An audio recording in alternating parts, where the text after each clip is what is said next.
Okay, good afternoon and welcome to our last session of this College Professional Development and Enrichment Day. Thank you so much for joining us. I see we have 23 people, which is actually more people than we generally have in our data sessions when this happens face to face. So we're very pleased and very very thankful to have you here.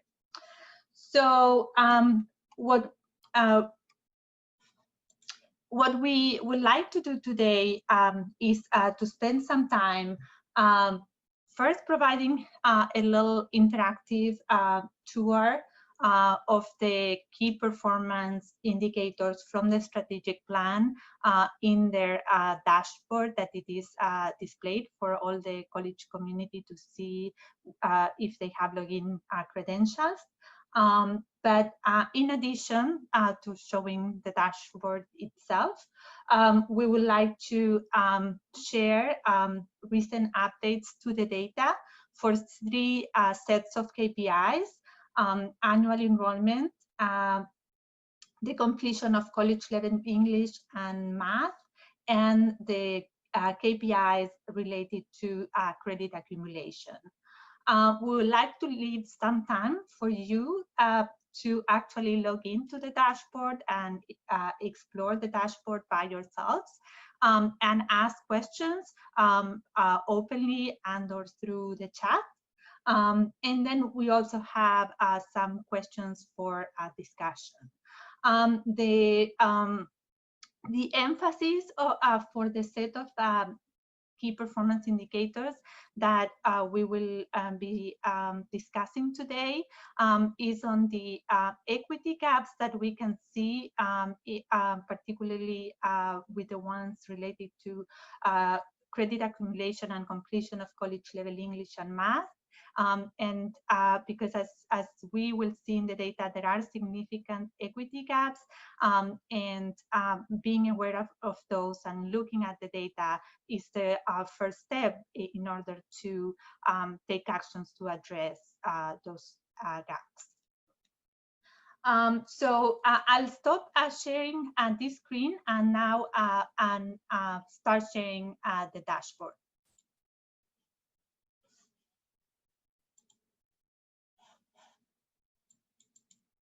Okay, so please, someone can confirm that you can see the home page of the dashboard displayed. Then I'll keep going. It's visible just fine. Great. So what you see here is the table of contents for the dashboard. This is an interactive dashboard that displays the key performance indicators for the student success strategic goal. We also have data for the other two strategic goals for organizational excellence and regional impact. And to see the data for those, you can find it. It's easily accessible from MyPGCC on the Ray data page. But today we will be focusing on the dashboard and in particular on a set of indicators related to student success.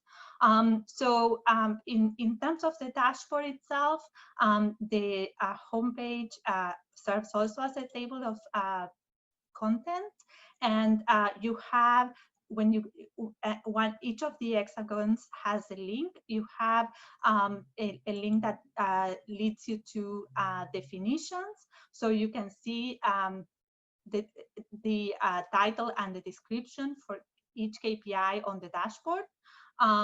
You can also use the top menu to return to the table of contents. We have also posted user guidelines, and we always remind our users that we have important things to keep in mind when you use the dashboard in terms of whether and how you can share the data. The main thing to keep in mind is that you can use the data downloaded for internal conversations within the college community, and we strongly encourage you to do that. If it comes to sharing the data outside, we ask you to vet it first with us, because we are focused on providing a unified narrative to our external partners.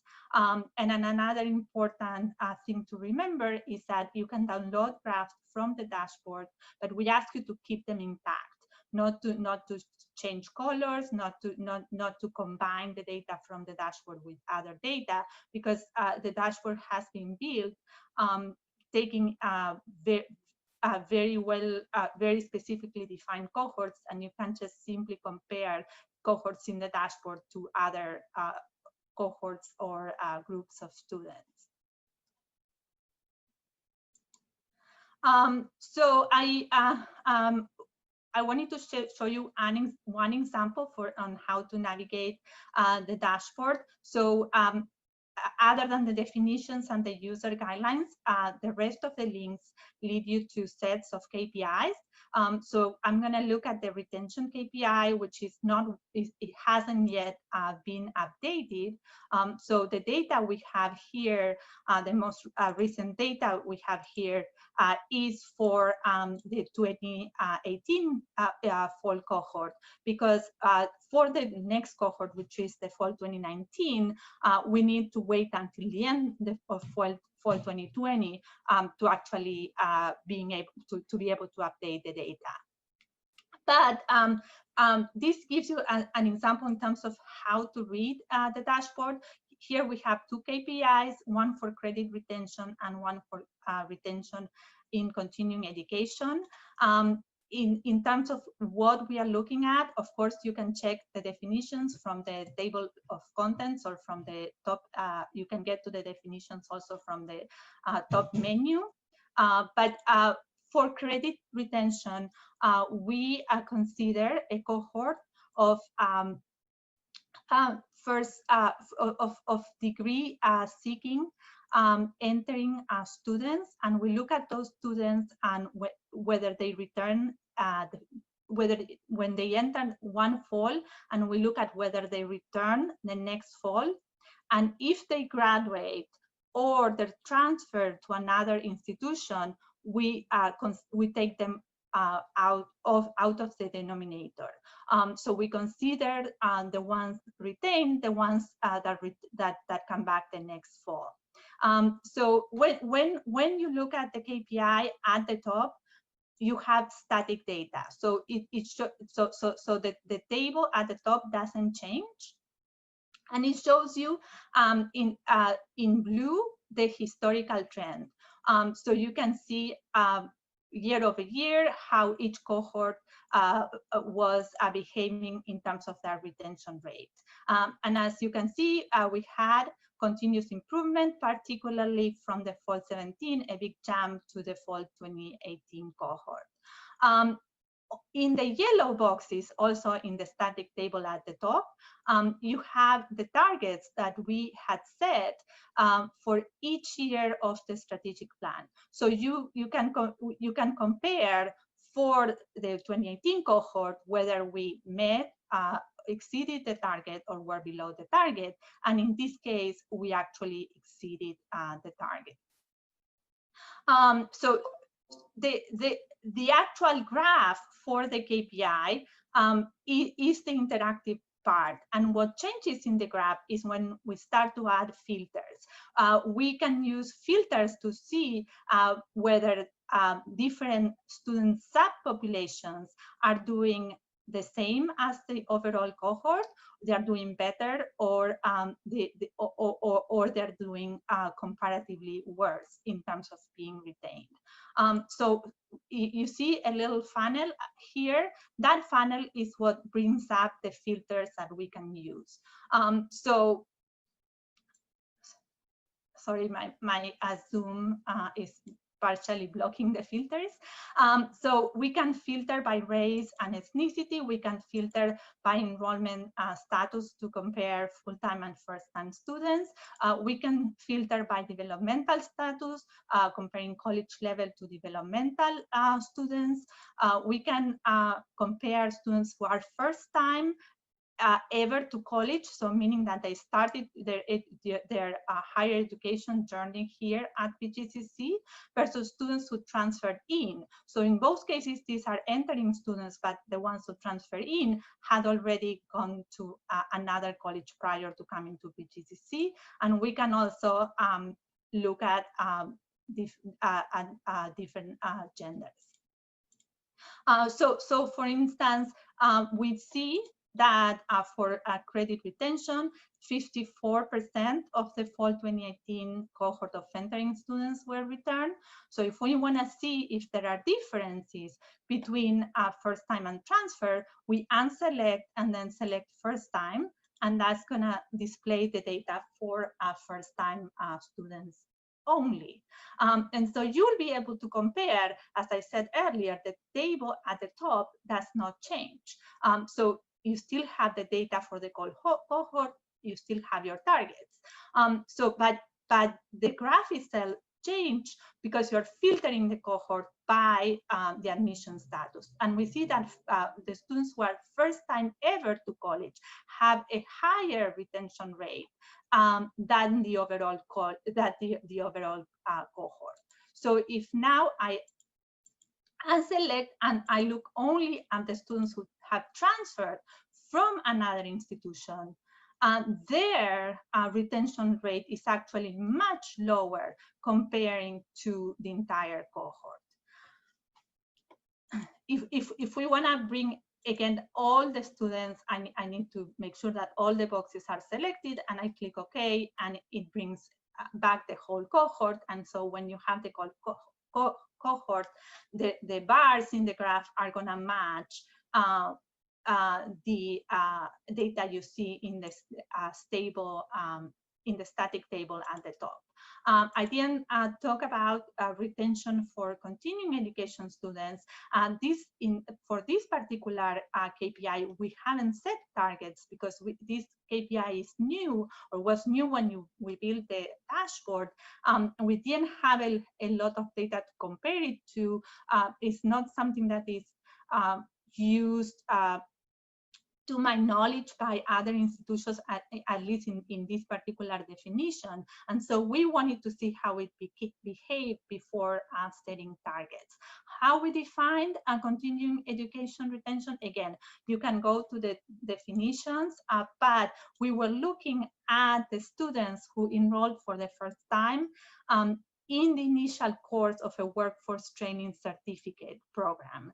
And then in a given fall. And we looked at whether 1 year later they were retained, and retained meant they were still enrolled in any workforce certificate training program, or they were taking credit courses. Those two scenarios were, in those two scenarios, the students were considered retained. If the student in the course of that year completed the workforce training certificate program or transferred to a 4-year institution, again, they were removed from the denominator because those would be considered successful outcomes, and so they were not included in the calculation of retention. So this was just an example. Again, we haven't shared any new data yet because by showing this KPI, because as I said, we need to wait until the end of the fall 2020 to see how the fall 2019 cohort is behaving in terms of retention.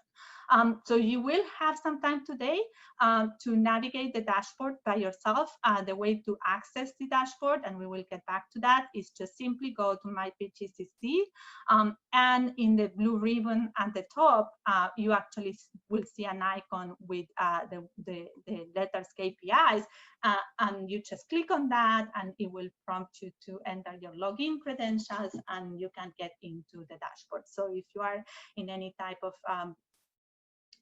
if you are in a computer and you do have to have remote access, if you have VPN access and can access our information, you can access the dashboard. Actually, I don't think you need VPN to access the dashboard. You just need the login credentials to get into PGCC. So I'm gonna stop sharing, and I'm gonna switch to sharing the slides.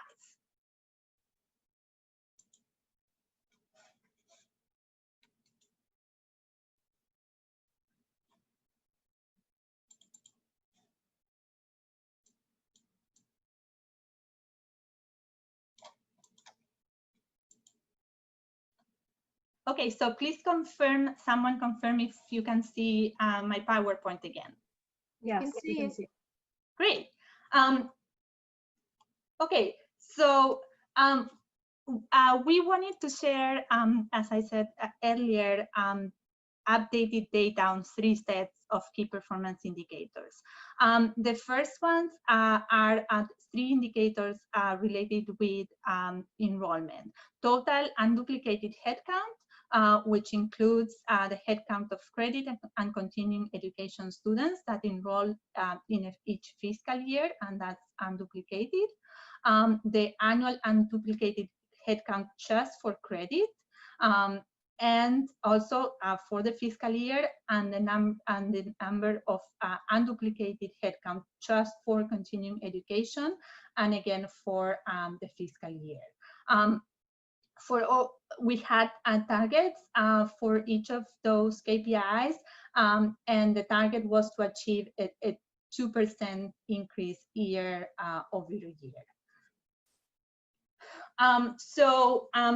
You can see we have data starting from FY16, and we have the data for FY 2020. In FY 2019, we had experienced an increase in total headcount and particularly in continuing education, and we had actually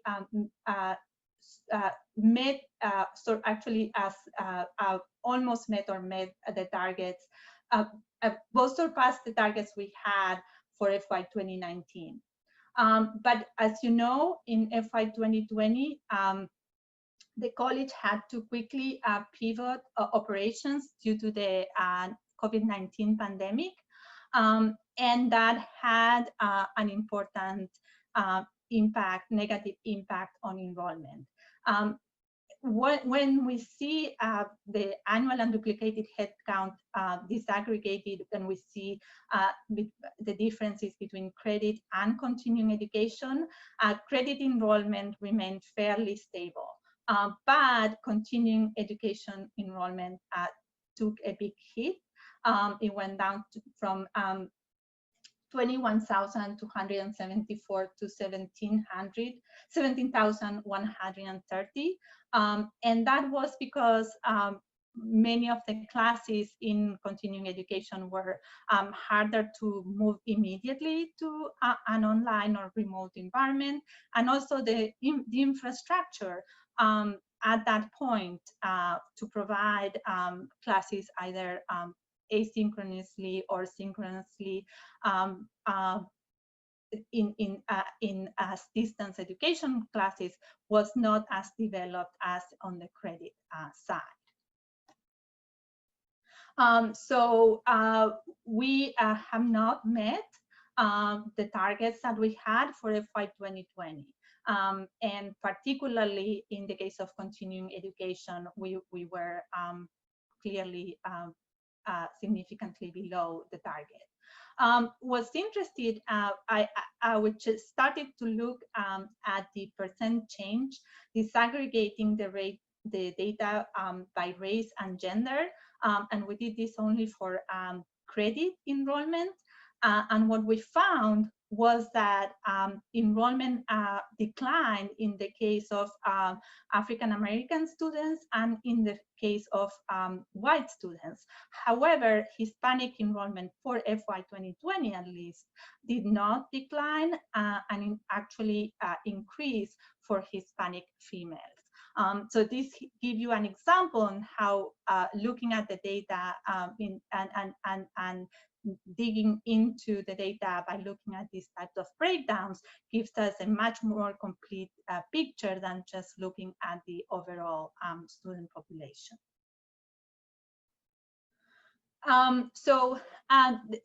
Another set of, I see that there are several questions through the chat.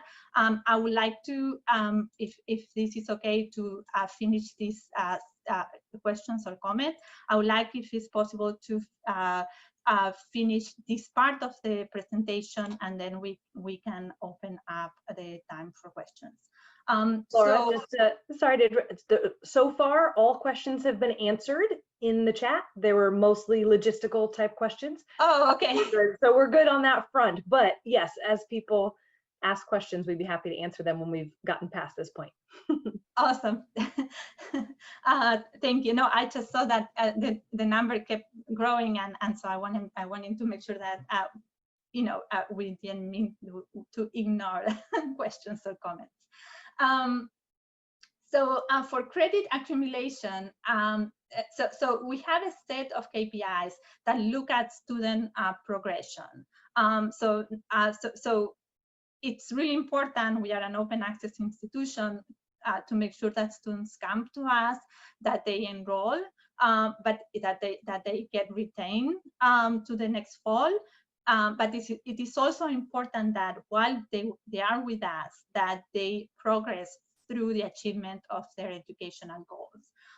So we have specifically 5 key performance indicators that are measures of student progress, and that also have been identified in research as very strong predictors in terms of the students' ability to actually complete and achieve their educational goals. So the 3 that we'll start with are the ones that look at credit accumulation in terms of milestones.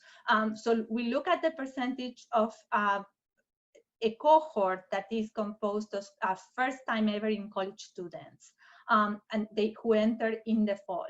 So these are students who did not transfer in from other institutions, but started their educational journey at PGCC. And so we look at this cohort, and 1 year later, we see what percentage got to earn at least 15 college credits.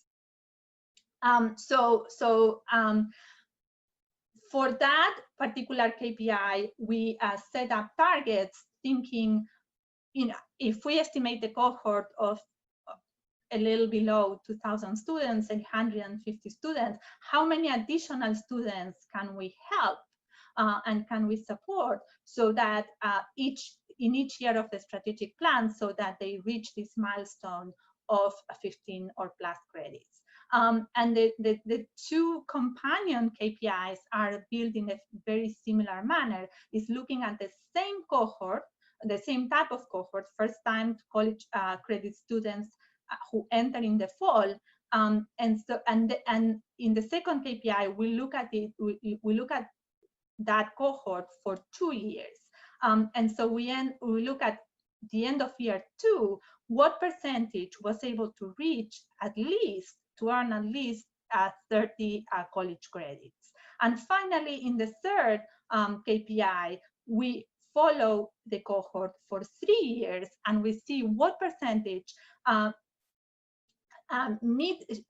achieves the milestone of 45 credits or more. And as with the first one, the 15 college credits, we also set very specific targets for the second and third KPIs, thinking again about how many additional students we would be able to help reach these milestones for each year of the strategic plan. And those were not like empty wishes. The idea of additional students being able to reach those milestones was based on the set of reforms that we put in place as part of the pathways.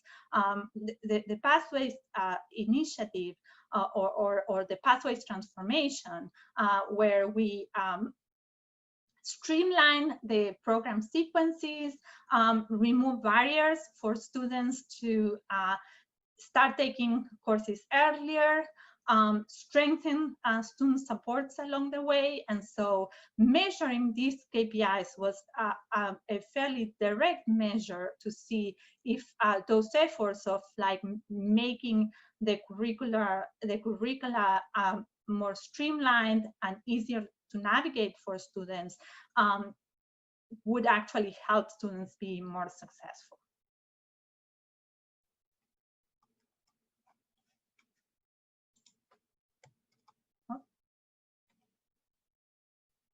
Okay, so here we see the historical trends, and we see data for the most recent cohort also for each of these KPIs.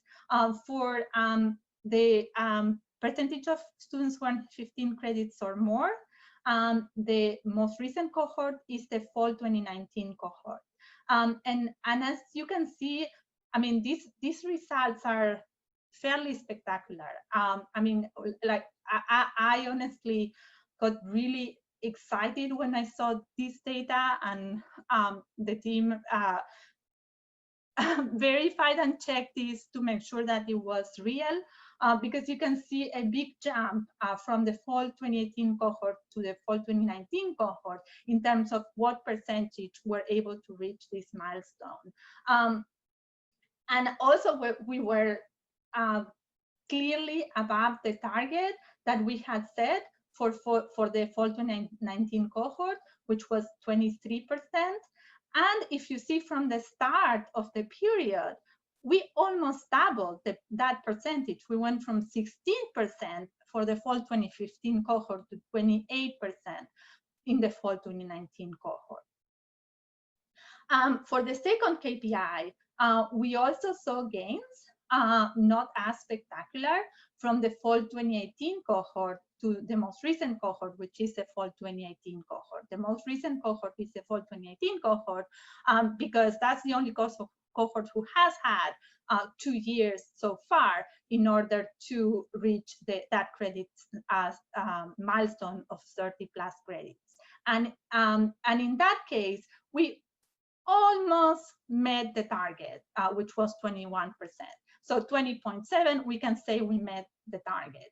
And finally, for the third KPI, the percentage of students who earned at least 45 credits by year 3, we did not reach the target, but on the bright side, we did see an improvement from the fall 2016 cohort to the fall 2017 cohort. So this is the overall picture. What happens when we start disaggregating the data and look at different race and gender groups? So we start to see some very striking variability. So we see, for example, that the African American females, their percentage is below the percentage for the overall cohort, whereas white male and white females are above the overall cohort, and so are Hispanic females. So when we see this data, you know, we obviously, you know, we need to probably do further analysis to understand what happens with those students who are not meeting the target. But it's also showing us that we are not serving all of our students in the same way, and that our efforts should be focused not just on improving the overall results and meeting the target, but also looking whether all students are benefiting from the reforms we implemented. We also see a huge, and this is partly expected, a huge difference between part-time students and full-time students in their ability to meet this target. I know that this, we always have a kind of like a discussion or controversy when we show this breakdown from part-time and full-time students, because of course part-time, it will be more challenging for part-time students to meet at least 15 credits in year one. But the reality is that now that we are offering courses through year and not just fall and spring, a student that who is attending part-time can absolutely meet that target if they also take courses in the summer and or in the winter, or they're still part-time, but take at least 8 credits in the spring and 8 credits in the fall. And the point is that it's not about forcing students, but it is that students are much more likely to make progress in their program of study and to be able to complete or transfer if they actually meet this milestone.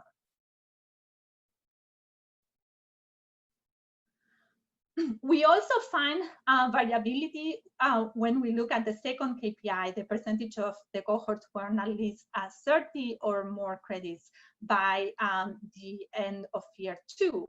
And in this case, we see that white males are doing better than the overall cohort, but white females are doing significantly worse. So one of the things that was a bit surprising when we were looking at this data is that we don't see a unique or a constant pattern in terms of the trends in the breakdowns between one KPI and the next. Each KPI has to be looked at in itself and see the variability and to understand which groups are meeting the milestones and which ones are not. But there is a really good regularity, of course, with the breakdown between part-time and full-time students. And finally, with the third KPI for credit accumulation, again, we see variability. We see that Hispanic females are the group who is doing best in relation to this KPI, whereas white males are the group who is most below the percentage for the overall cohort. And again, we do see the same pattern when it comes to the breakdown between part-time and full-time students. So I wanted to present a second set, the final set of KPIs, and these two have to do with student progression.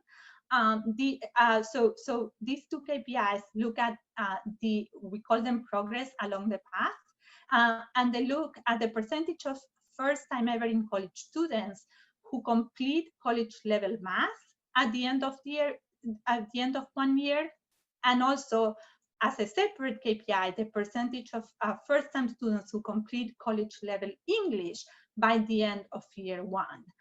In both cases, we got feedback from the math department and from the English department to set up realistic and yet aspirational targets. So when we look at the data, we see again clear improvements from the fall 2018 to the fall 2019 cohort. If you look at the beginning of the period from the fall 2015 cohort to the present, to the latest cohort, the fall 2019 cohort, the improvement has been outstanding. And in both, for both cohorts, and both KPIs, we actually surpass the targets. One thing that it's intriguing for me is that in the case of college level English, we do see a big jump from the fall 2018 to the fall 2018 cohort. However, even if we see continuous improvement from the fall 2018 to the fall 2019 cohort, it started to become more stable. So even if we have met the target for the fall 2019 cohort, the question is, what do we need to do to meet the target for the fall 2020 cohort, and more importantly, not just to meet the target, but to ensure continuous improvement in this KPI. It seems that the types of changes we made, such as including multiple measures for placement in English courses, and revamping the developmental sequence, have clearly paid off. But it seems that we may have gotten all the benefits we expected to collect from those changes. And so the question is, what's next? Are we happy with the 47.6%, or do we want to see higher percentages of our students reaching this milestone at the end of year one? And again, we see important differences when disaggregating the data by race and gender and by enrollment status. So in the case of the math completion KPI, we can see that there are important differences between African American males and African American females. Also between Hispanic males and Hispanic females, but the data flips. So whereas African American males are doing better, Hispanic females are doing better than Hispanic males. And white males are doing better than white females. So again, we have to look at each KPI to see which groups are doing doing better, and to see which groups need additional support, or what can be changed in our practice that creates conditions for all students to be successful.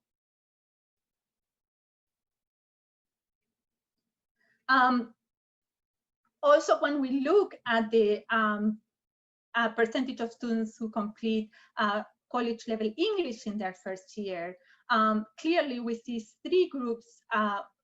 So we see all of the groups are either meeting or almost meeting or above the percentage for the overall cohort.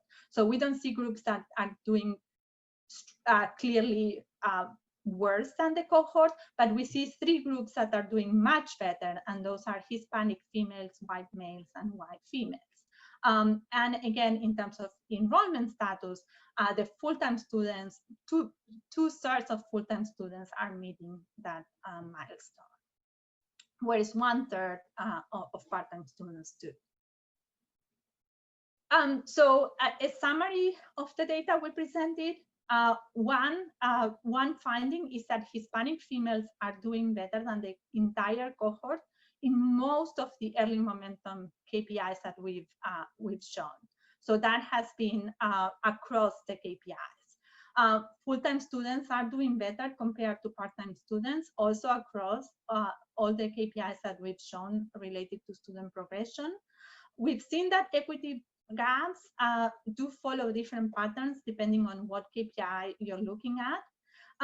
And we do see that the data show significant equity gaps. So that this reinforces the importance for us, the data people, to show the data from this lens, and for everyone at the college who is working in the classroom or outside the classroom to support students, keeping this in front of you and making sure that it informs our practice. So I do want to open up now. It could be, you can use both the chat or speak up to ask questions about the data presented, and then we also have some time for you to log in and look at the dashboard by yourselves.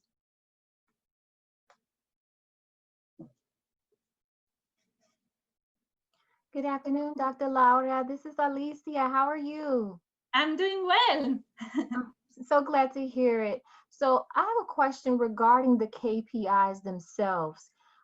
What is the process that is used to determine what the KPIs are? Yes, so the KPIs were set at the beginning as part of the development of the strategic plan. And I know Nasim is in this call, so she can say more or correct me if I'm saying something incorrect.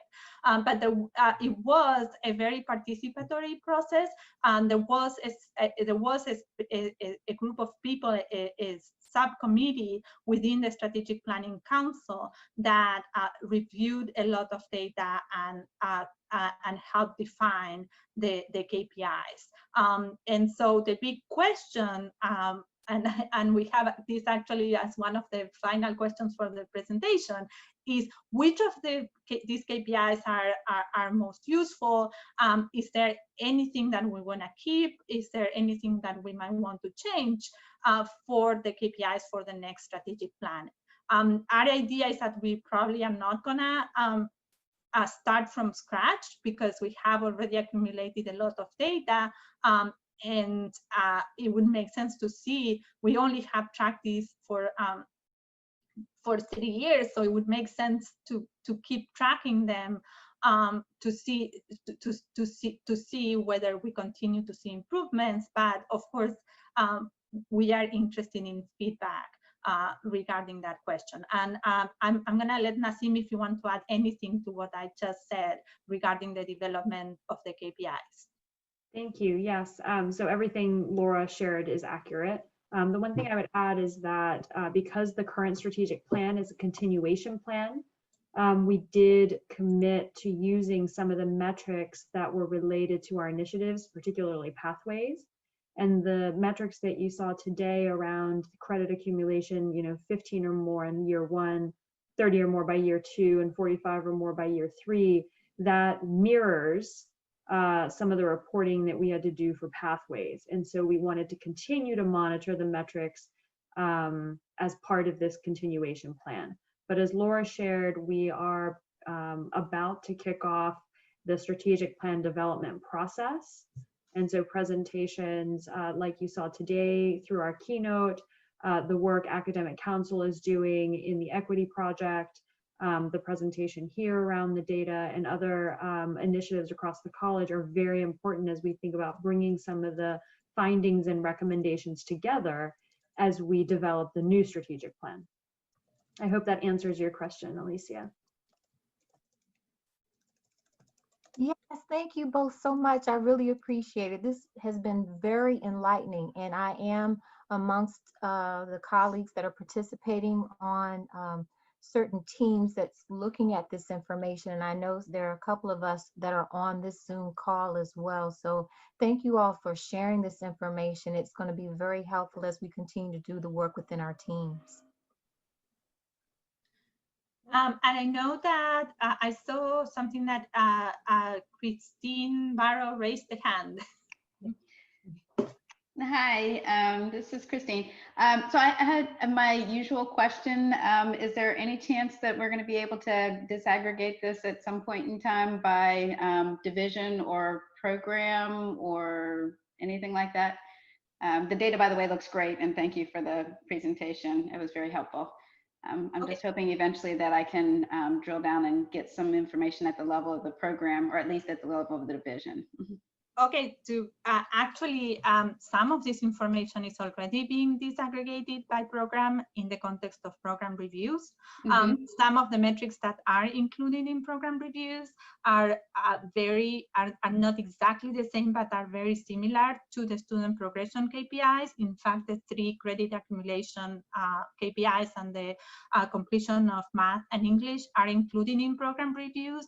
The only difference is that in program reviews, we're using an annual cohort as opposed to a fall cohort. And that is helpful because sometimes we have students, very small cohorts for some programs. So that data is already being shared. Can I ask a slight follow-up question with that? So I definitely have seen the data in terms of program reviews, but generally speaking, we only get that data when we're going through a program review, as opposed to being able to access it on a regular basis, like for example, through the dashboard, or just a regular place where we can always go to it. I know that we can probably sort of get to it through business objects if you have access to business objects, which not everybody does. So that was the reason why I was asking the question too. Could I step in, Laura?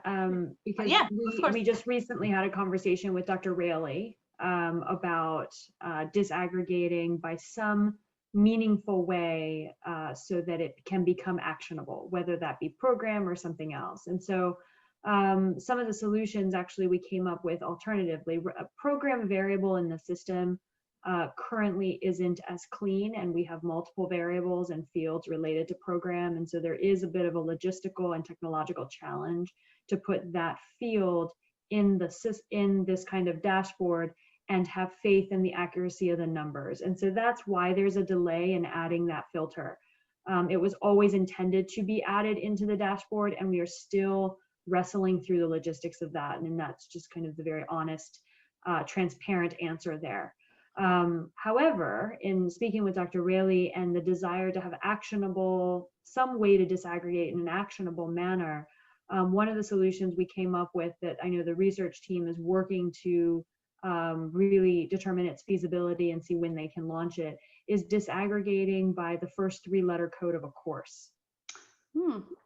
And because our course level data is clean and it is actionable at the level of, program coordinator, departments, and faculty members, that we might have some insights there that TLSS can really dive into unpacking areas of improvement or opportunity that then can align to pedagogy and content.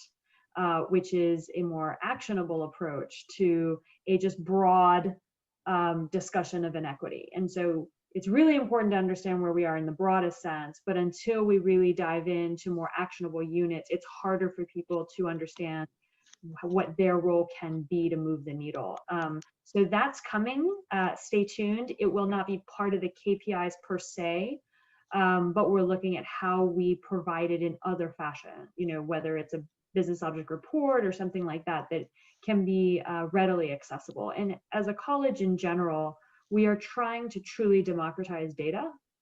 And the dashboard is, in addition to the business object reports, are the steps we're taking as a college to get to, you should have the data you need at your fingertips based on your roles and responsibilities. And we're going to continue to evolve in that space, especially with the powerhouse research team that we have here. Thank you. That's very helpful. Yeah, so I know we are running out of time. I wanted to say one more thing with that, to Christine and her very legitimate request about looking at the program by looking at the data by program.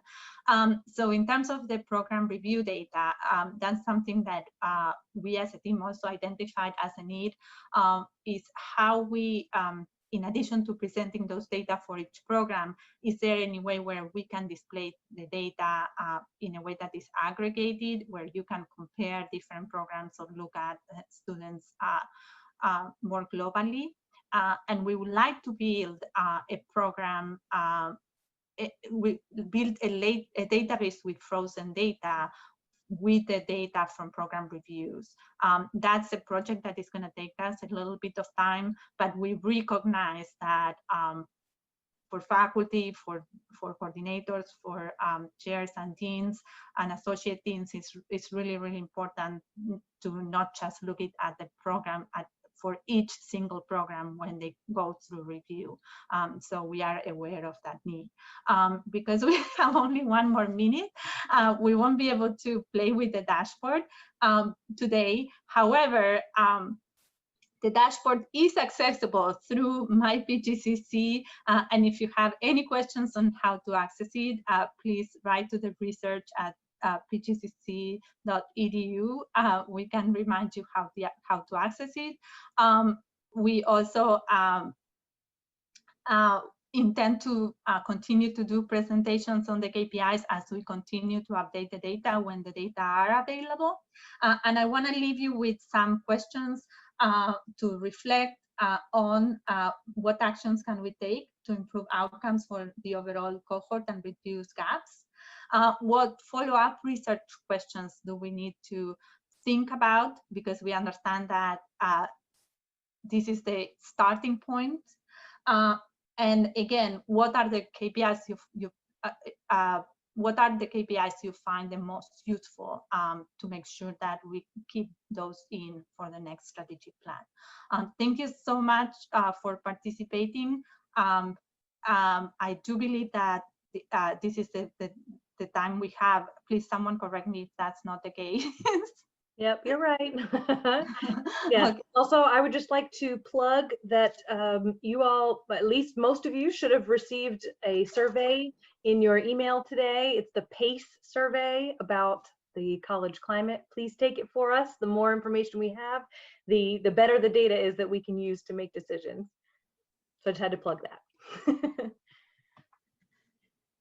And have a wonderful rest of the afternoon and evening. It was great to be able to share data and get your feedback. Thank you. Laura, this is Alicia again. Is it possible that we could get access to this presentation that was shared today? It was chock full of great information. Yes, absolutely. And the recording itself should be available on YouTube once they compile all of them from today. Yes, I'm aware of that, but in terms of like a PDF of this actual presentation, just for Sure. quick reference, how Yes. do we go about getting that? Yeah. We can. I will contact HROD. I don't know if they have a specific plan for posting slides, or if not, you can send an email to research@pgcc.edu, and I'm happy to share them. Thank you. Appreciate you all. Y'all awesome. Thank you. Thank you. Mhm. Thank you.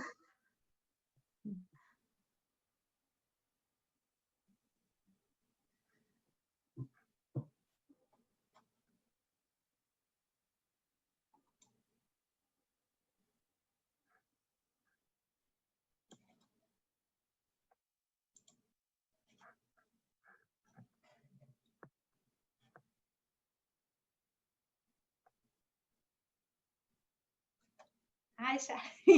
Mhm.